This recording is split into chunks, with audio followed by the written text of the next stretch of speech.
सभी प्यारे दोस्तों का बहुत बहुत स्वागत है शिवानी मैम हिंदी साहित्य क्लासेस में। कैसे हैं आप सभी? आशा करती हूँ आप लोग बहुत अच्छे हैं, स्वस्थ हैं और अपने अपने एग्ज़ाम्स की तैयारी आप सभी बहुत अच्छे से कर रहे होंगे। 3 दिन से जो है मेरी तबीयत ख़राब थी, इस वजह से मैं क्लास नहीं ले पा रही थी। तो जो पिछले क्लास था ना, उसी को मैं अपलोड कर दे रही थी ताकि आप लोग जो है रिविज़न कर पाएँ अच्छे से, ठीक है, क्योंकि बहुत ही महत्वपूर्ण सारे क्वेश्चन हैं। ठीक है, तो आज से जो है मैं यूजीसी नेट हिंदी री एग्ज़ाम के लिए जो प्रैक्टिस स्टार्ट कर रही हूँ। आज से जो है रेगुलर आप लोगों की क्लास चलेगी संडे को छोड़ के, ठीक है। यूनिट वाइज जो है मैं प्रैक्टिस कराऊंगी। तो सबसे पहला यूनिट जो है मैं यूनिट 6 हिंदी उपन्यास मैंने लिया है, ठीक है। और पूरी कोशिश करूँगी कि किसी भी यूनिट से कोई भी क्वेश्चन जो है छूटने ना पाए। पूरा डीप जो है सभी यूनिट को, यानी जिस भी यूनिट से मैं प्रैक्टिस कराऊँगी, जैसे कि आज मैंने यूनिट 6 लिया है, तो यूनिट 6 में जितने भी उपन्यास लगे हैं तो पूरी कोशिश करूँगी कि किसी भी उपन्यास से कोई प्रश्न छूटने ना पाए। पूरा डीप में पढ़ के जो है सभी प्रश्नों को मैं आप लोगों तक पहुँचा सकूँ, ताकि आप लोग जो है अपनी तैयारी बहुत अच्छे से कर पाएँ, है ना।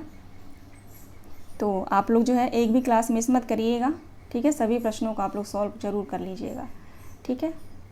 चलिए क्लास स्टार्ट करते हैं।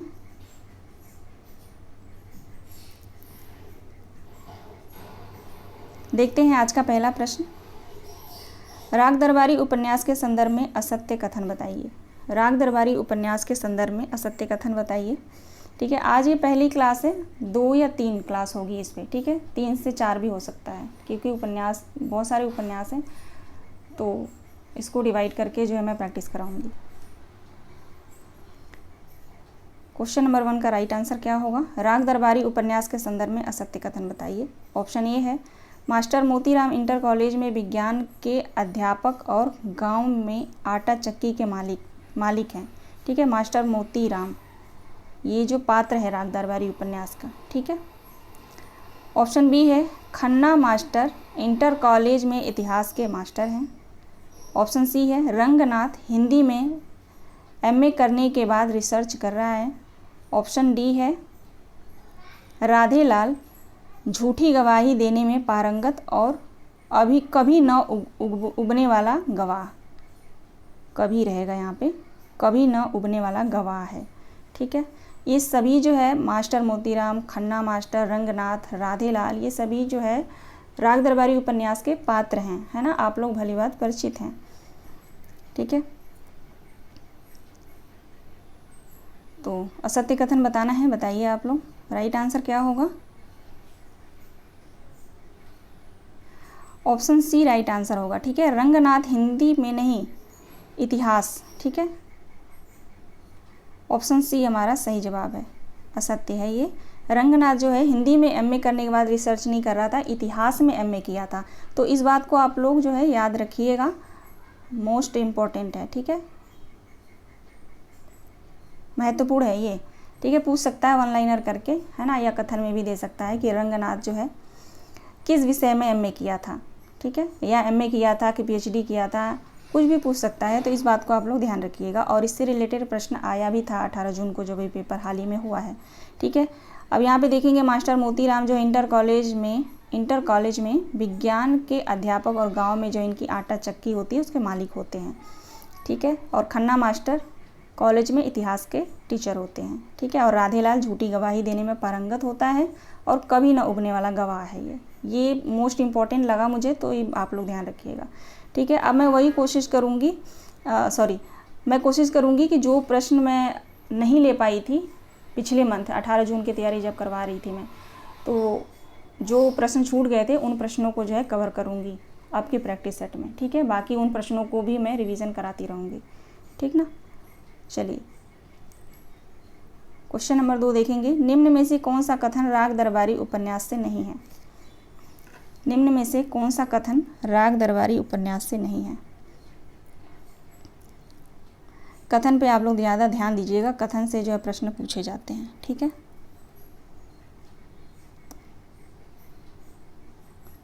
क्वेश्चन नंबर 2,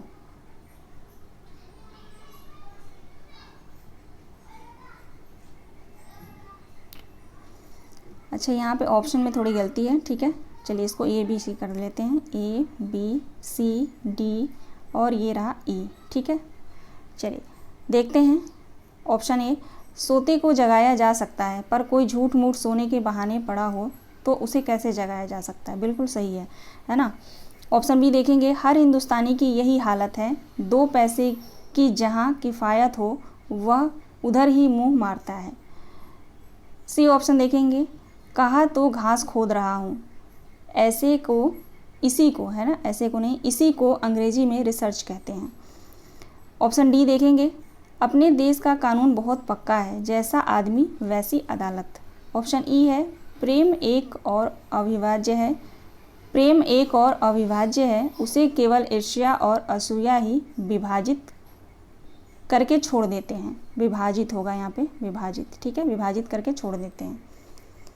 आप लोगों को बताना है इनमें से कौन सा कथन राग दरबारी उपन्यास से नहीं है। राग दरबारी उपन्यास आप लोग पढ़ते हैं तो इसके कथनों पे ज़्यादा ध्यान दीजिएगा, कथन पूछे जाते हैं, ठीक है।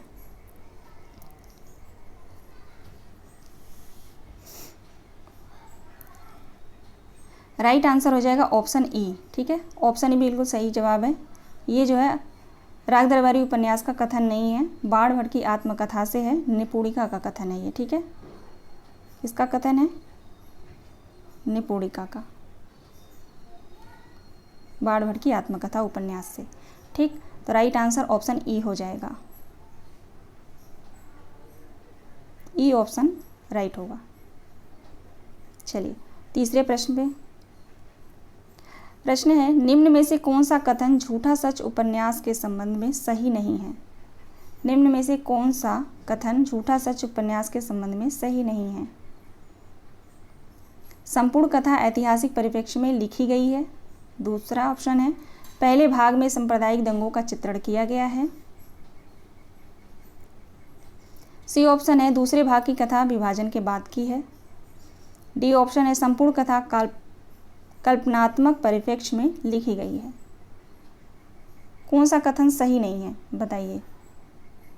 राइट आंसर ऑप्शन ए होगा, संपूर्ण कथा ऐतिहासिक परिप्रेक्ष्य में लिखी गई है, नहीं लिखी गई है, नहीं होना चाहिए। संपूर्ण कथा जो है ऐतिहासिक परिप्रेक्ष्य में नहीं लिखी गई है, ठीक है। और यहाँ पे मैंने लिख दिया है लिखी गई है, तो राइट आंसर हमारा ऑप्शन ए हो जाएगा।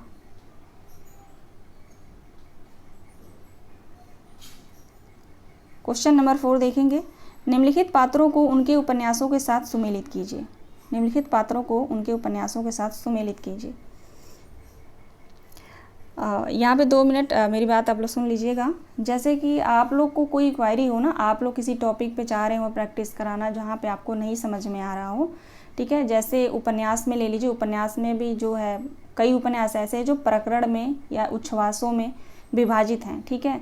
तो इसको आप लोग अलग करके इसको थोड़ा सा प्रैक्टिस करने की कोशिश करिएगा, क्योंकि उच्छ्वासों से विभाजित जो हैं अलग अलग विभाजन से जो है पूछा जा रहा है प्रश्न, ठीक है। तो मेरे कहने का मतलब है कि जहाँ पे आपको कोई परेशानी आ रही है तो आप लोग कमेंट के माध्यम से मुझे बता दीजिएगा, चाहे टेलीग्राम पे या इसी वीडियो के डिस्क्रिप्शन बॉक्स में बता दीजिएगा, ठीक है। बिल्कुल सीरियस होकर आप लोग जो तैयारी करिए, दोबारा मौका मिला है, री एग्ज़ाम जो है आप लोग का जो होने वाला है, ये दोबारा ही चांस आप लोगों को मिला है, ठीक है। जो जिनका पेपर ख़राब हो गया, जिनका अच्छा हुआ है उनका और अच्छा होगा, ठीक है, वो चिंता ना करें। जिनका पेपर ख़राब हो गया है किसी कारण, कोई स्टूडेंट जो है, बहुत सारे स्टूडेंट हैं जो किसी कारण नहीं दे पाए हैं, उनको भी दोबारा चांस मिला है, तो इसको आप लोग ज़ाया मत करिएगा, बहुत अच्छे से तैयारी करिएगा आप लोग, ठीक है।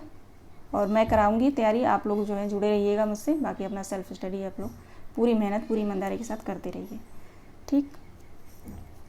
क्वेश्चन नंबर 4 का राइट आंसर क्या होगा, चलिए देखते हैं।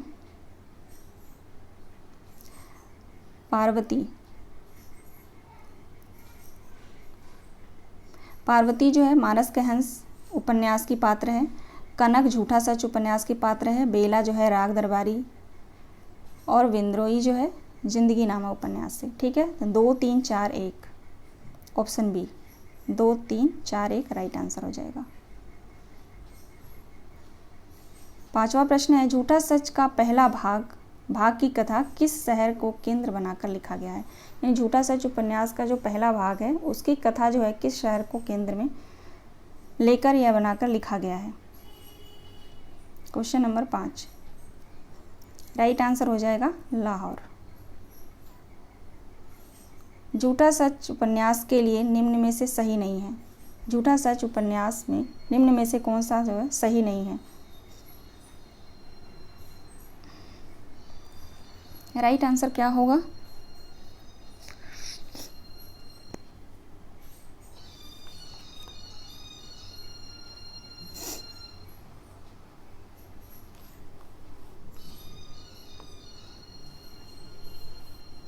राइट आंसर हो जाएगा ऑप्शन डी, यशपाल का पहला उपन्यास है। झूठा सच यशपाल का पहला उपन्यास है? नहीं। ठीक है, ऑप्शन डी पहला उपन्यास यशपाल का कौन सा होगा? दादा कामरेड ना, दादा कामरेड। ठीक है, दादा कामरेड जो है यशपाल का पहला उपन्यास है। उसके बाद देशद्रोही है, फिर दिव्या है, फिर पार्टी कामरेड है, फिर मनुष्य के रूप में अमिता, झूठा सच भाग 1, झूठा सच भाग 2, 12 घंटे, अप्सरा का श्राप, क्यों फंसे, तेरी मेरी उसकी बात। ठीक है, इसको ट्रिक के माध्यम से मैंने बताया है, सरस्वती पांडे गोविंद पांडे की बुक से जो मैं क्लास लिया था मैंने। ठीक है, तो इसलिए मुझे बहुत अच्छे से याद है। ठीक है, तो यहाँ पे यशपाल का जो है पहला उपन्यास है दादा कामरेड। ठीक है, एक बार बता देती हूँ मैं आप लोगों को ट्रिक कैसे है ये।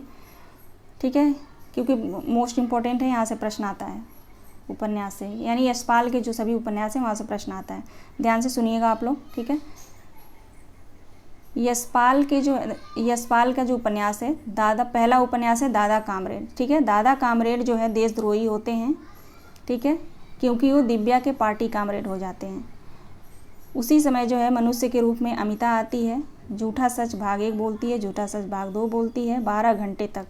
ठीक है, तभी उसको अप्सरा का श्राप मिल जाता है। फिर वो कहती है क्यों फंसी मैं, यानी क्यों फंसे। ठीक है, क्यों फंसे, तेरी मेरी उसकी बात। ठीक है, तेरी मेरी उसकी बात लास्ट है। आशा करती हूँ समझ गए होंगे आप लोग। ठीक है, चलिए आगे देखते हैं। अगला प्रश्न है, राग दरबारी उपन्यास में कौन सा पात्र छंगामल इंटर कॉलेज के मैनेजर और कोऑपरेटिव यूनियन के मैनेजिंग डायरेक्टर है? वैद्य जी, रंगनाथ, रूपन बाबू, बद्री पहलवान। ये बात आप लोग ध्यान रखिएगा, उपन्यास पढ़ रहे हो चाहे कहानी पढ़ रहे हो, उसमें कुछ संस्थाएं दी गई हैं, उस संस्था का नाम याद रखिएगा, और उसमें जो पात्र है उस पात्र की क्या विशेषता है वो आप लोग बहुत अच्छे से ध्यान रखिएगा। ठीक है, जैसे इसमें जो है राग दरबारी में ऐसा कौन सा पात्र है जो छंगामल इंटर कॉलेज के मैनेजर और कोऑपरेटिव यूनियन में मैनेजिंग डायरेक्टर रहता है? वो है वैद्य जी। ठीक है, वैद्य जी राइट आंसर हो जाएगा ऑप्शन ए। चलिए, पूरी कोशिश यही है कि जो प्रश्न छूट गए थे उन प्रश्नों को मैं करा दूं, ताकि कुछ भी प्रश्न जो है छूटने ना पाए। ठीक है, क्वेश्चन नंबर 8 देखिए, उपन्यासों का उनके पात्रों के साथ सुमेलित कीजिए। उपन्यासों को कहा नहीं होगा, उपन्यासों को उनके पात्रों के साथ सुमेलित कीजिए। रंगभूमि उपन्यास का पात्र कौन होगा? सोफिया, है ना, सोफिया। झूठा सच तारा, त्यागपत्र मृणाल, अंधेरे बंद कमरे में Neelima. Right answer option C हो जाएगा, 5 4 1 2। 5 4 1 2 राइट आंसर होगा। चलिए आगे बढ़ते हैं। अगला प्रश्न है, निम्नलिखित उपन्यासों को उनके पुरुष पात्रों के साथ सुमेलित कीजिए। पुरुष पात्रों के साथ, पात्रों से जो मैंने क्लास ही ले लिया है, बहुत आसान कर दिया है मैंने आप लोगों के लिए। अलग अलग हर यूनिट का, यानी कहानी का, उपन्यास का, नाटक का, तीनों का जो है पात्रों से संबंधित जो PYQ जो प्रश्न आए हुए हैं अभी तक उनको भी लिया है, और अपने तरफ से मैंने MCQ भी उसमें बनाया है। ठीक है, तो अगर वो क्लास आप लोग नहीं देखे हैं तो उस क्लास का जो है लिंक जो है डिस्क्रिप्शन बॉक्स में मैं डाल दूँगी, तो आप लोग ज़रूर देख लीजिएगा। बहुत महत्वपूर्ण है वो क्लास आप सभी के लिए। ठीक है, क्योंकि बहुत इतना आसान नहीं है सभी पात्रों को ढूंढ के एक जगह इकट्ठा करके क्वेश्चंस बनाना, बहुत टाइम लगेगा, आप लोग खुद समझ सकते हैं।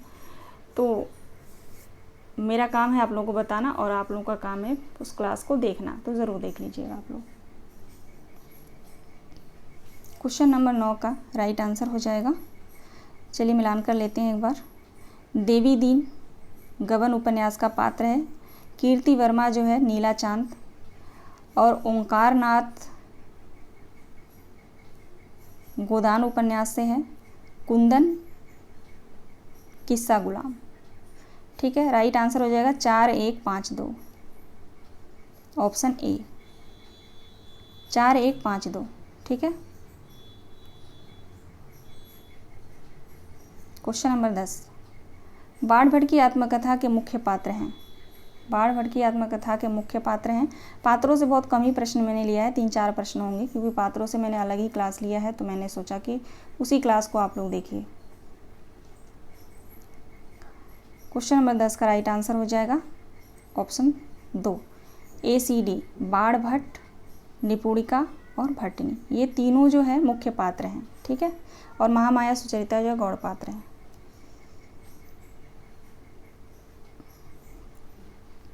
अगला प्रश्न है, बाण भट्ट की आत्मकथा के संदर्भ में असत्य कथन बताइए। बाण भट्ट की आत्मकथा के संदर्भ में असत्य कथन बताइए। ऑप्शन ए है, यह उपन्यास राजा हर्षवर्धन के दरबारी कवि बाण भट्ट के जीवन पर आधारित है। ऑप्शन बी है, यह उपन्यास 22 उच्छ्वासों में विभक्त है। ऑप्शन सी है, इस उपन्यास में नारी चेतना का भी सुंदर आख्यान है और उदात्त प्रेम का भी वर्णन हुआ है। ऑप्शन डी है, इसमें हर्षवर्धन के समय ब्राह्मण हो गए यहाँ पे। ठीक है, हर्षवर्धन के समय ब्राह्मण और बौद्ध धर्म के टकराव को भी उपन्यास का हिस्सा बनाया गया है। राइट आंसर क्या होगा? क्वेश्चन नंबर 11,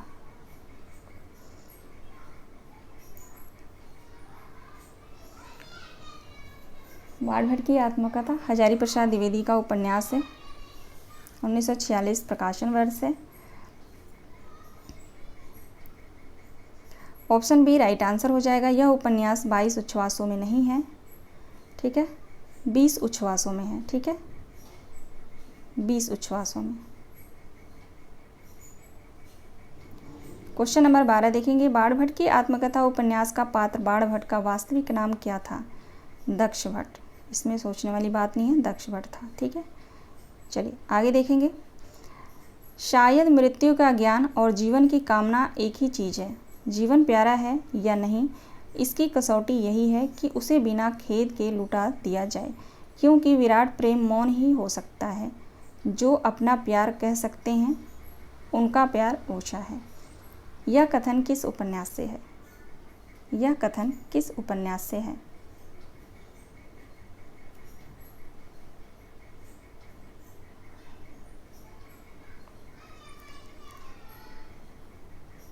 यह कथन जो है शेखर एक जीवनी उपन्यास से है। ठीक है, और शेखर एक जीवनी आमुख से लिया गया है, भूमिका से लिया गया है।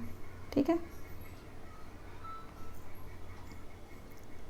अगला प्रश्न है, करोड़ों वर्षों से मानव की एक ही चेष्टा रही है कि या तो सुख पाले या उसकी कामना को खो दे, और इन दोनों में ही वह असफल रहा।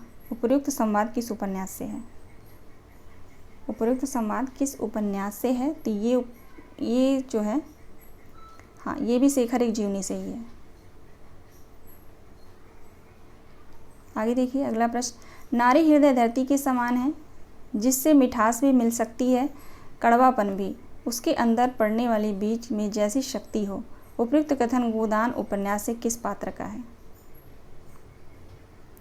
गोदान उपन्यास से जो ये पात्र जो चारों दिए गए हैं, इन पात्रों के जो कथन है वो आप लोग ध्यान रखिएगा, खास करके मेहता का और मिसेस खन्ना का, दाता दीन का, राय साहब का। ये मोस्ट इम्पॉर्टेंट पात्र हैं, इनके कथन आते हैं। ठीक है, क्योंकि इनके कथन को पहचानना थोड़ा सा मुश्किल होता है। बाकी गोबर का, धनिया का, झुनिया का, इनका जो आता है कथन तो मोस्टली स्टूडेंट पहचान लेते हैं। तो ज़्यादातर इनका ही कथन गोदान से पूछा जाता है, और गोदान से और कुछ पूछा भी नहीं जाता, सिर्फ कथन ही पूछा जाता है। ठीक है, इस बार पता नहीं कैसे वो गीत पूछ लिया था। गीतों से जो मैं अलग ही एक क्लास लूँगी मैं। ठीक है, क्वेश्चन नंबर 15, राइट आंसर हो जाएगा मेहता। मेहता का कथन है ये।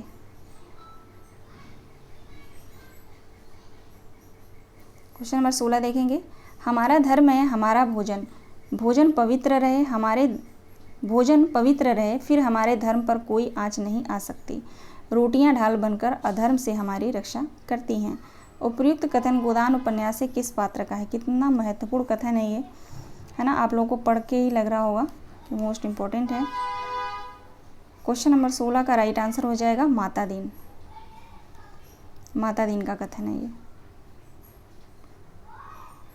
अच्छा, माता दिन दाता दिन का क्या रहता है, इनका रिलेशन आप लोग कमेंट करके बताइएगा। माता दिन और दाता दिन का क्या संबंध है आपस में।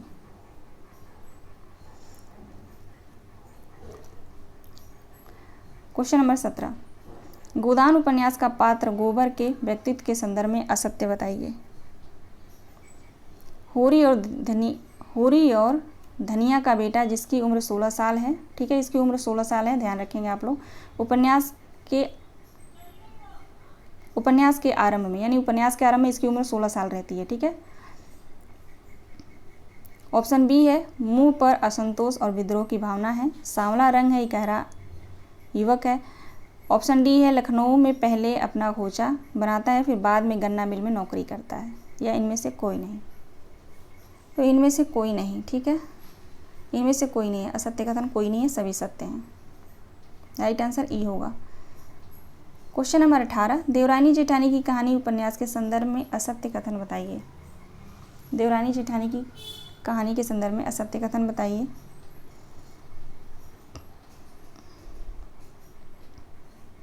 राइट आंसर हो जाएगा, डॉक्टर गोपाल राम इसे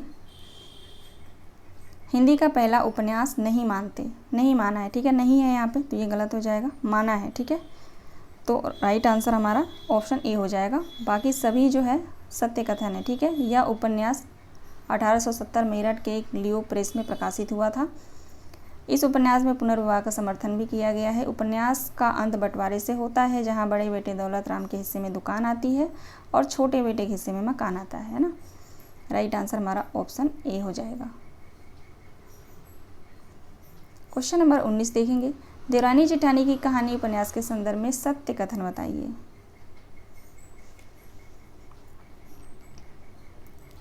सत्य कथन बताना है। देखिए, जितने भी प्रश्न मैं करा चुकी हूँ वो बहुत ही महत्वपूर्ण प्रश्न है, क्योंकि वो बहुत डीप पढ़ के मैंने, अब उससे भी ज़्यादा डीप मैं पढ़ रही हूँ। जहाँ पे मैंने छोड़ दिया था वो मैंने निशान लगा रखा है कि मैंने कहाँ कहाँ पे छोड़ा है, इसको नहीं पढ़ा है, यहाँ से प्रश्न नहीं लिया है, उनको मैंने छोड़ रखा है, ठीक है। तो वहाँ से अब मैं कोशिश कर रही हूँ, तो वहाँ से 2-4 प्रश्नों को उठा रही हूँ, बाकी जो पिछले प्रश्न हैं उनको ले रही हूँ, ठीक है, ताकि आप लोगों का नए प्रश्न भी आप लोग जानें और पिछला भी जो है उसको भी आप लोग रिवीजन करते रहें, ठीक है। क्योंकि अब नए प्रश्न कितना कोई बनाएगा तो उसी उपन्यास से ही बनाएगा ना, कुछ अलग तो उसमें कुछ कर नहीं सकता। जो छूट गया है उसी को हम लोग ला सकते हैं, नया बिल्कुल एकदम नया प्रश्न तो नहीं बन सकता, कितना कोई बनाएगा उसमें, ठीक है। अब आप लोगों का काम है बस रिवीजन करना, बस रिवीजन बार बार प्रैक्टिस करिए। इसका राइट आंसर उपरोक्त सभी, ठीक है। आप सभी को पता ही है, लाला सरसुखराम मेरठ का अग्रवाल बनिया रहता है। दौलत राम जो है लाला सरसुख का बड़ा बेटा होता है और अपने पिता का व्यवसाय में सहयोग करता है। सुखदेई जो है सरसुख की छोटी बेटी होती है और ज्ञानो दौलत राम की पत्नी, घर की जेठानी, और यह जो है अनपढ़ और झगड़ालू प्रवृत्ति की होती है। और आनंदी जो है छोटी बहू होती है ना। आगे देखिए, क्वेश्चन नंबर 20, प्रकाशन वर्ष के अनुसार निम्नलिखित उपन्यासों का सही अनुक्रम क्या होगा। क्वेश्चन नंबर 20, तो पहले शेखर एक जीवनी आएगा, ठीक है। शेखर एक जीवनी 40-41 भी माना जाता है, ठीक है। और इसका जो दूसरा भाग 44। उसके बाद बाढ़ भट्ट की आत्मकथा 1946, मैला आंचल 1954, तमस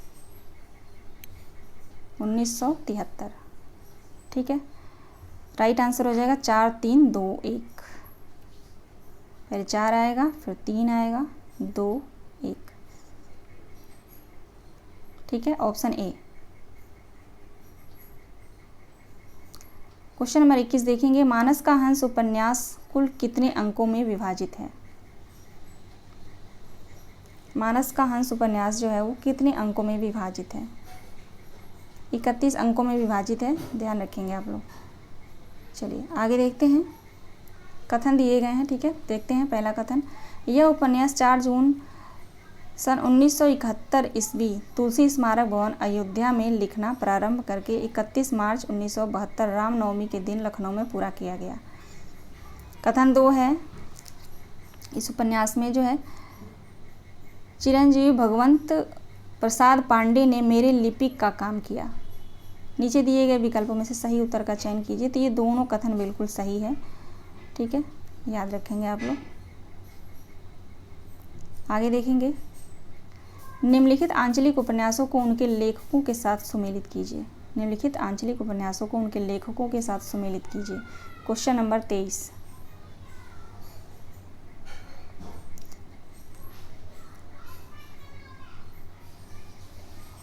रत्नाथ की चाची, नागार्जुन, परती परिकथा, परश्वरनाथ रेणु, कब तक पुकारूं, रांगे राघव, पानी का प्राचीर, रामदरस मिश्र।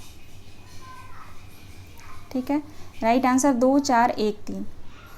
2, 4, 1, 3 ऑप्शन डी राइट आंसर हो जाएगा।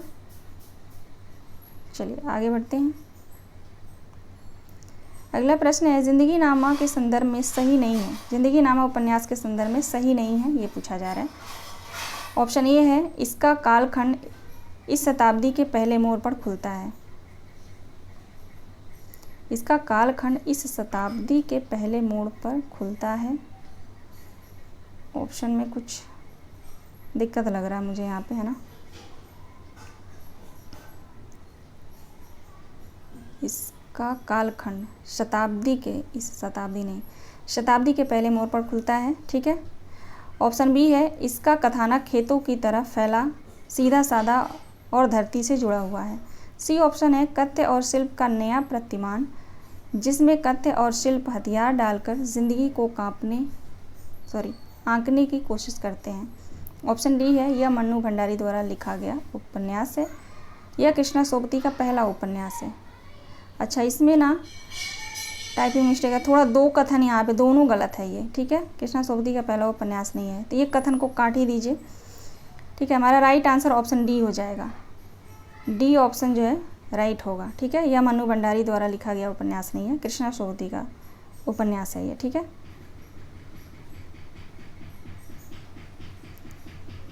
निम्नलिखित में से सुमेलित नहीं है। निम्नलिखित में से सुमेलित नहीं है। Question number 25।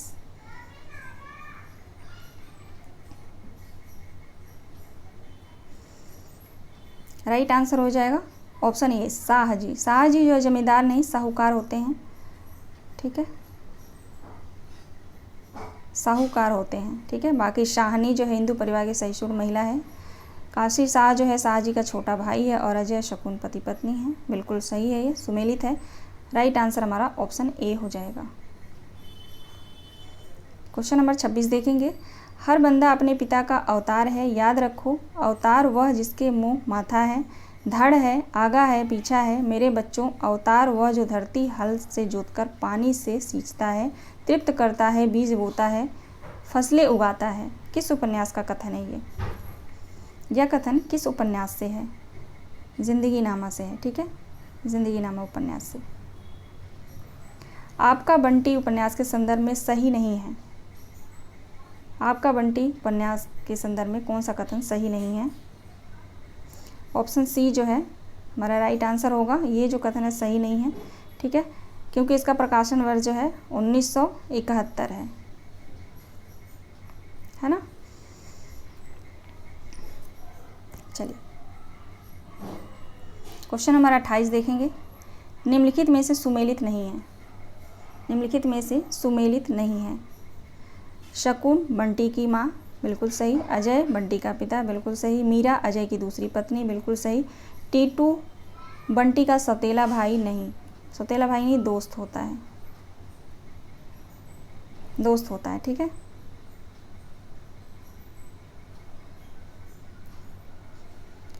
अच्छा, क्या प्रेम सचमुच ही मात्र एक शारीरिक आवश्यकता और एक सुविधाजनक एडजस्टमेंट का दूसरा नाम है? यह कथन किसका है? आपका बंटी उपन्यास से यह कथन किसका है? यह कथन जो है आपका बंटी उपन्यास से है, लेकिन किस पात्र का है? शकुन का है। पढ़ के ही आपको पता चल जाएगा शकुन का है, ठीक है। आपका बंटी की कथा वस्तु के संदर्भ में सही नहीं है। ऑप्शन ए, अवांछित तनाव से तलाक की समस्या, शहरी जीवन में दिखाती प्रेम का चित्रण, दाम्पत्य तनाव का असर बच्चे पर, दलित स्त्री का शोषण। तो इसमें दलित स्त्री का शोषण नहीं दिखाया गया है, तो राइट आंसर ऑप्शन डी होगा। बिल्कुल सभी ऑप्शन सही हैं। क्वेश्चन नंबर 31, आपका बंटी स्वतंत्रोत्तर भारतीय समाज में बदले हुए स्त्री पुरुष संबंधों के परिप्रेक्ष्य में विच्छेद के त्रासदी को बच्चे की दृष्टि से देखने का प्रयास है। कथन किसका है? नामवर सिंह, गोपाल राय, मधुरेश, राजेंद्र यादव। यह कथन किसका है? बहुत महत्वपूर्ण कथन है ये। तो यह कथन जो है मधुरेश का है। ठीक है, मधुरेश। आगे बढ़ते हैं। मंडू भंडारी द्वारा लिखित पहला उपन्यास, मंडू भंडारी द्वारा लिखित पहला उपन्यास कौन सा माना जाता है? तो 1 इंच मुस्कान, 1 इंच मुस्कान।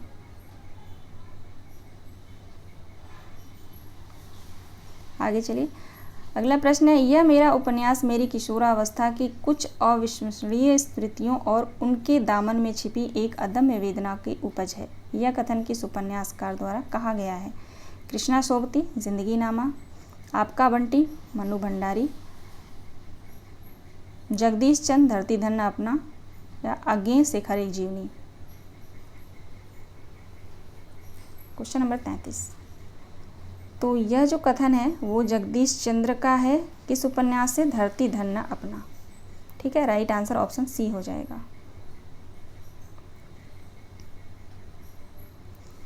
क्वेश्चन नंबर 34, धरती धन्य अपना के संदर्भ में सही नहीं है। धरती धन्य अपना उपन्यास के संदर्भ में सही नहीं है। ऑप्शन ये है, यह उपन्यास पंजाब के होशियारपुर जिले के दोआब क्षेत्र के घोड़ेवाहा गांव के दलित समाज पर केंद्रित है। बिल्कुल राइट है ये। ऑप्शन बी देखेंगे, इसका प्रकाशन जो है 1972 में हुआ है, ये भी सही है। इस उपन्यास के केंद्र में काली और ज्ञानों की प्रेम कथा है, बिल्कुल सही। इसके लेखक जगदीश चंद्र माथुर हैं, नहीं जगदीश चंद्र हैं सिर्फ, माथुर हटा दीजिए, इस वजह से ये हमारा गलत हो जाएगा। Right answer option D.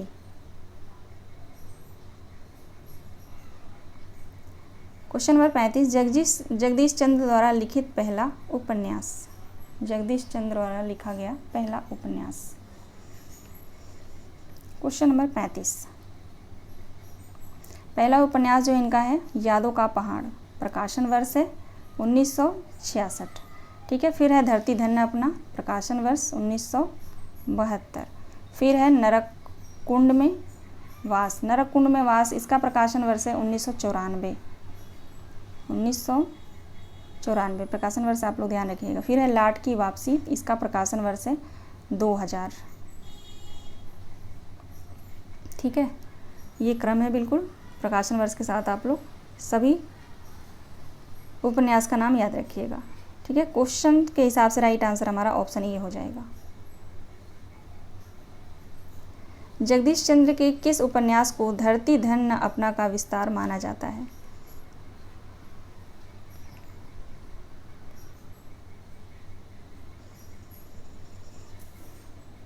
Jagdish चंद्र के किस उपन्यास को धरती धन्य अपना जो उपन्यास है उसका विस्तार माना जाता है? तो नरक कुंड में वास। ठीक है, प्रकाशन वर्ष क्या बताया? नरक कुंड में वास 1994। 94 में 9 जो है साउंड आ रहा है और नरक कुंड में 9 साउंड आ रहा है, तो इसलिए ये प्रकाशन वर्ष आप लोग याद रखिएगा, कभी नहीं भूलेगा। अगला प्रश्न है क्वेश्चन नंबर 37, धरती धन्य अपना उपन्यास जगदीश चंद्र ने किसको समर्पित किया है?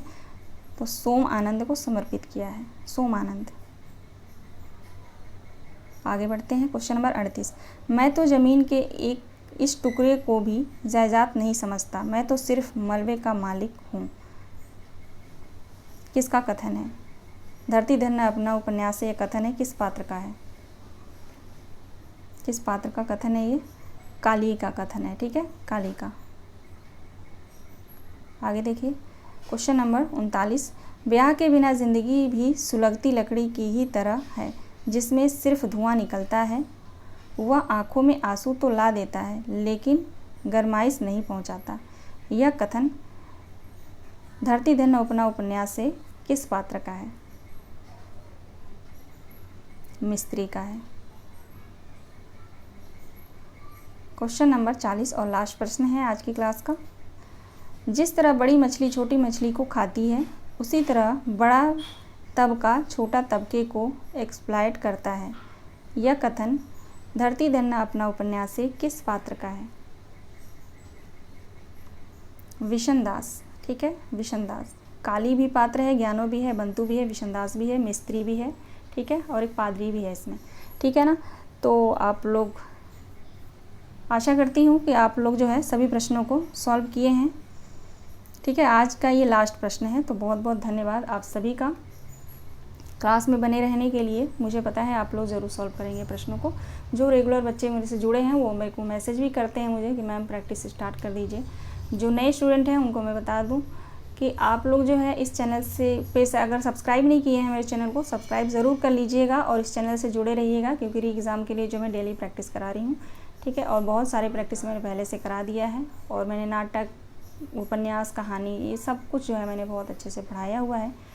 तो आप लोग जो है मेरे चैनल पे विजिट करिएगा और शिवानी मैम हिंदी साहित्य क्लासेज लिखिएगा तो सभी जो क्लासेस हैं वो आ जाएंगी, ठीक है। अगर नहीं मिलती हैं तो आप लोग मुझे मैसेज करिएगा, मैं वो लिंक भेज दूँगी, ठीक है। बाकी अगर कोई परेशानी, कोई दिक्कत है तो आप लोग मैसेज के थ्रू मुझे बता सकते हैं, ठीक है ना। मिलते हैं नेक्स्ट वीडियो में। सभी दोस्तों का बहुत बहुत धन्यवाद।